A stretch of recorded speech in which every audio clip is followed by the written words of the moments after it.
Hello, my name is Carrie Lentz, and I'm the District Vice President for Edmonton East at TD Canada Trust. TD is very proud to sponsor Eric's New Women's chapter of the Career Mentorship Program. This program will feature a series of modules designed with women in mind for professional growth and personal wellness.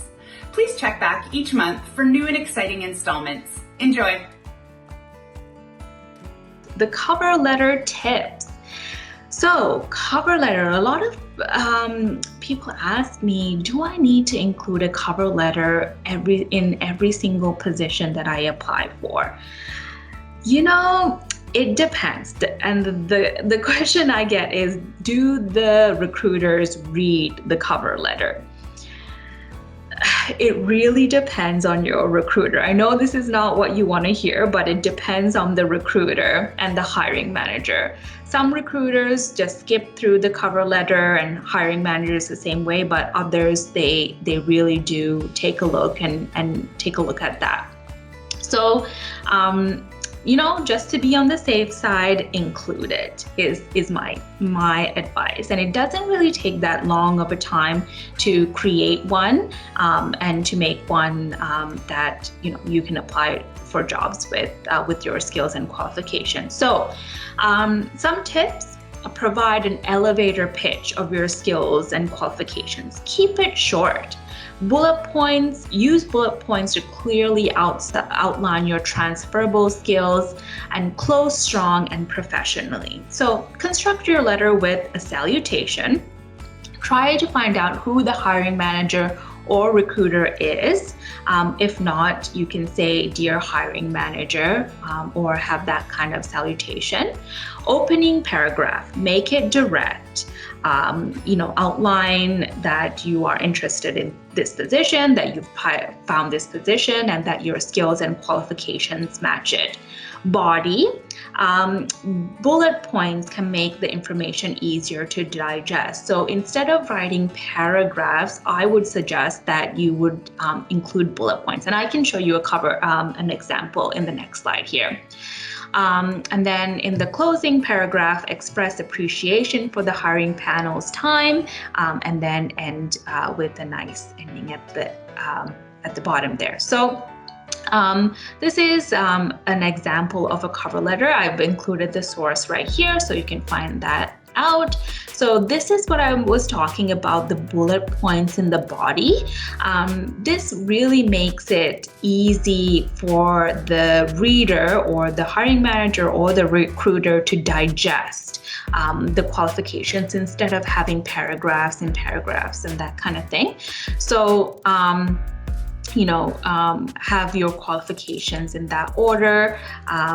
Your education can be in these bullet points as well. So this is a really good cover letter that whenever I see a cover letter formatted like this, I get really excited because number one, it is easy for me to read, and that way I can really identify what the candidate's qualifications are. So yeah, this is an example of a cover letter.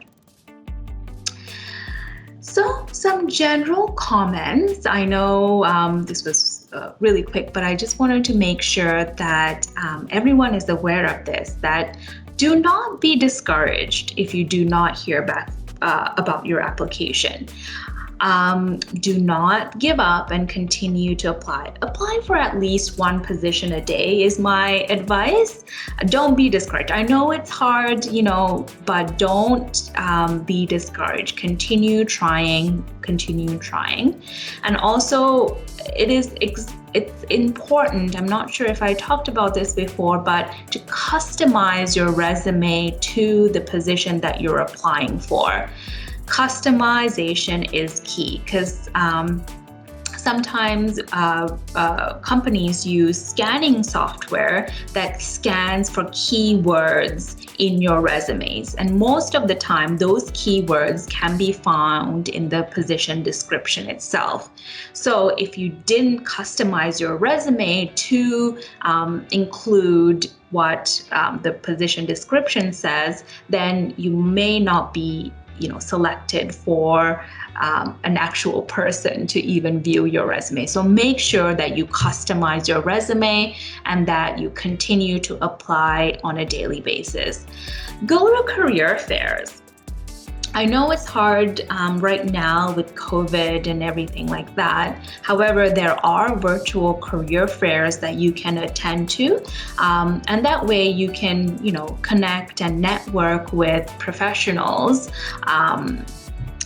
in the companies that you want to work for. So that's really important. And then you may, connect with them on LinkedIn.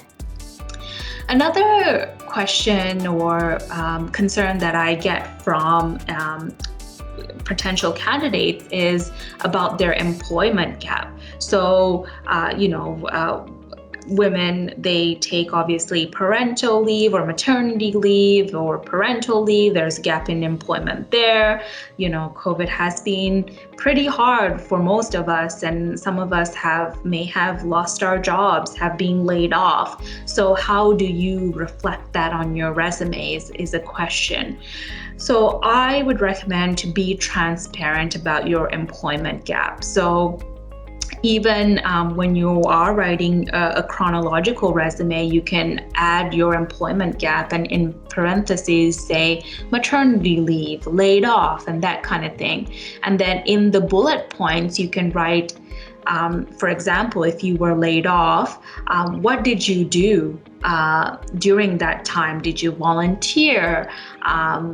Did you, take additional education? Did you go back to school? That kind of thing is really important to showcase, so the employee or the employer knows that, during this time that you were laid off, or, you had to take a leave or something like that, you were doing something and you were taking care of your family, you're taking care of your mental health, something like that, I think is really important to show. Okay. So I think that was it. I think that's all I wanted to share in this time. I wanted to share some resources here. Feel free to take a screenshot of it or a photo of it. I work for Okanagan College, and they have a really good professional resume guide for students and graduates that I wanted to share. And then also University of British Columbia has a really good article here on writing a winning resume.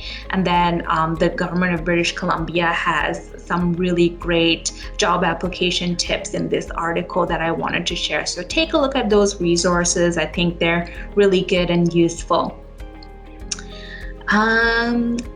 Okay, so contact information. If you want to connect with me, please feel free to do so. Please add me on LinkedIn. I would love to connect. If you want me to take a look at your resume or, get some advice on your resume, I would love to do that. So feel free to send a connection and we can chat. Thank you again for listening and for taking time to review this little session. Again, feel free to connect with me and we can chat. So thank you again, and we'll see you later.